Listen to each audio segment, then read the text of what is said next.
Welcome to Faithful Bible Truths.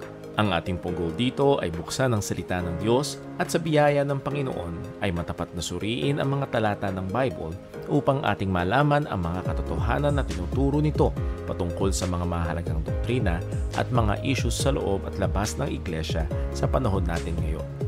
Ang ating tatalakayin today ay, Are you on the Lord's side?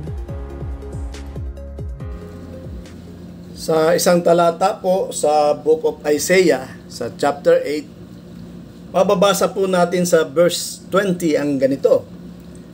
To the law and to the testimony, if they speak not according to this word, sila'y nagsasalita, nagtuturo, hindi ayon sa salita ng Diyos.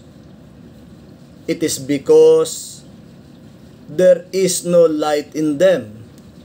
So, pag sinabi pong wala sila sa liwanag, sila'y nasa kadiliman, sila ay hindi sa Diyos. Ito po'y simple ngunit matibay na mapangahawakan natin na kung ang isang tagapagturo ay nagpapatuloy sa hindi tamang katuruan, hindi ayon sa salita ng Diyos, ito po ay maliwanag. Ito po ay salita ng Diyos, hindi po ito magkakamali. It is because there is no light in them. Siya po ay hindi sa Diyos. Siya po ay hindi Kristiyano. Siya po ay hindi ligtas. Kaya po ang ating mensahe sa araw na ito, ang ating video ay may pamagat na Are you on the Lord's side? Are you on the Lord's side, kapatid? Ikaw ba'y nasa panig ng Panginoon? Isa lang po yan, mga kapatid. Dalawa lang po. Hindi po pwede na pumili ka ng nasa pagitan ka ng dalawa. Kaya isa lang ang dapat mong kalagyan.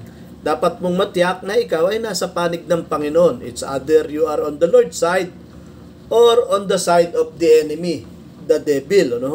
So kung ikaw ay nagpapatuloy sa paniniwala sa maling doktrina, ay hindi po tayo nagsasabi noon, mga kapatid. Ito ay nasa salita ng Diyos. Ikaw ay lost. Ikaw ay wala sa tunay at tamang pananampalataya. So napakalungkot po noon, mga kapatid. Alam naman natin sa Bible na hindi lahat ng umaasang ligtas ay ligtas nga. Pagdating ng Panginoon, yung 5 virgins ay naiwan. At yung mga nangangaral sa ngalan ng Panginoon, nagpapalayas pa ng demonyo, gumagawa ng mga wonderful things in the name of the Lord. Pero sabi ng Panginoon, depart from me, I never knew you. You workers of iniquity. So kahit ka may doctorate degree, ikaw ay napakatalino, magaling mangaral, kung ikaw ay hindi tunay na mananampalataya, you are not on the Lord's side. So dapat po nating screenin mabuti, double check po natin ang ating mga pinanghahawakang doktrina, pinaniniwalaan. Kung ito'y mali, ay dapat po ay mabilis nating itong itakwil. So, we have no choice but to submit sa katotohanan ng Diyos kung tayo ay tunay na sa Diyos. Ngayon po, ipipresent po natin muli ang tamang paggamit ng mga talata sa Biblia. Ito po inaangkin ko na ipinahayag sa akin ng Diyos, pinagkatiwala sa akin ng Panginoon. Gaya ng sabi ng Panginoon kay Peter, flesh and blood did not reveal that to you but the Father. So, ito po'y hindi ko nadinig hanggang sa ngayon. Wala akong kinariringgan ng ganitong paggamit ng mga talata sa Biblia, rightly dividing the word of truth. Na yung pong mga talata during Levitical priesthood ay kasalanan po sa Diyos na ipatupad sa ating panahon ngayon. At iyan po ay maliwanag na ang partition line po niyan ay during crucifixion. Nung ang Panginoon ay namatay at nabuhay na muli, siya na po yung ating high priest. Lumipas po ang Levitical priesthood. We are now under the Lord Jesus Christ as our high priest, and He is high priest forever. Sinasabi po natin, mga kapatid, na mali at kasalanan sa Diyos na ipatupad sa panahon ngayon ang Malakay 3:10. Mga kapatid, lalo na po ang mga mangangaral. Kung ipagpipilitan nyo po yan sa inyong puso, ay nais nyo pang ipilit yan, you are on the wrong side.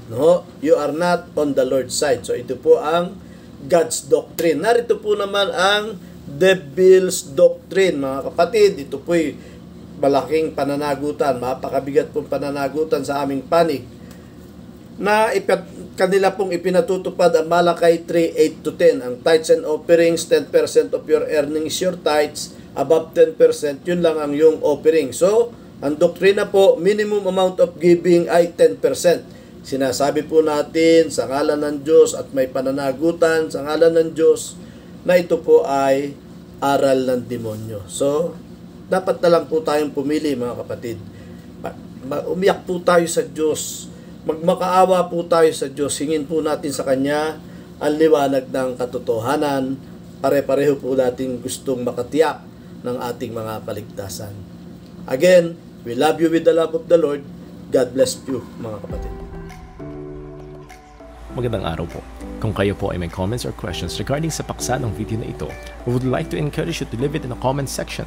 At kung sakali naman po na naging pagpapala ito sa inyo o animan sa mga video sa aming channel, kindly subscribe and share it to others. And we'd like to encourage you na magpatuloy sa pag-aaral ng salita ng Diyos at inaanyayahan namin kayo sa mga live stream ng aming mga gawain dito sa Jesus Christ Baptist Church, Santa Maria, Bulacan via Facebook Live tuwing Sunday, 8:30 ng umaga ang aming Sunday School, 10 a.m. ang aming Sunday morning worship service at 2 p.m. naman po ang aming afternoon worship service. Nawa, patuloy tayong lumalim at tumatag sa pananampalataya at pagmamahal sa ating Panginoon. God bless po.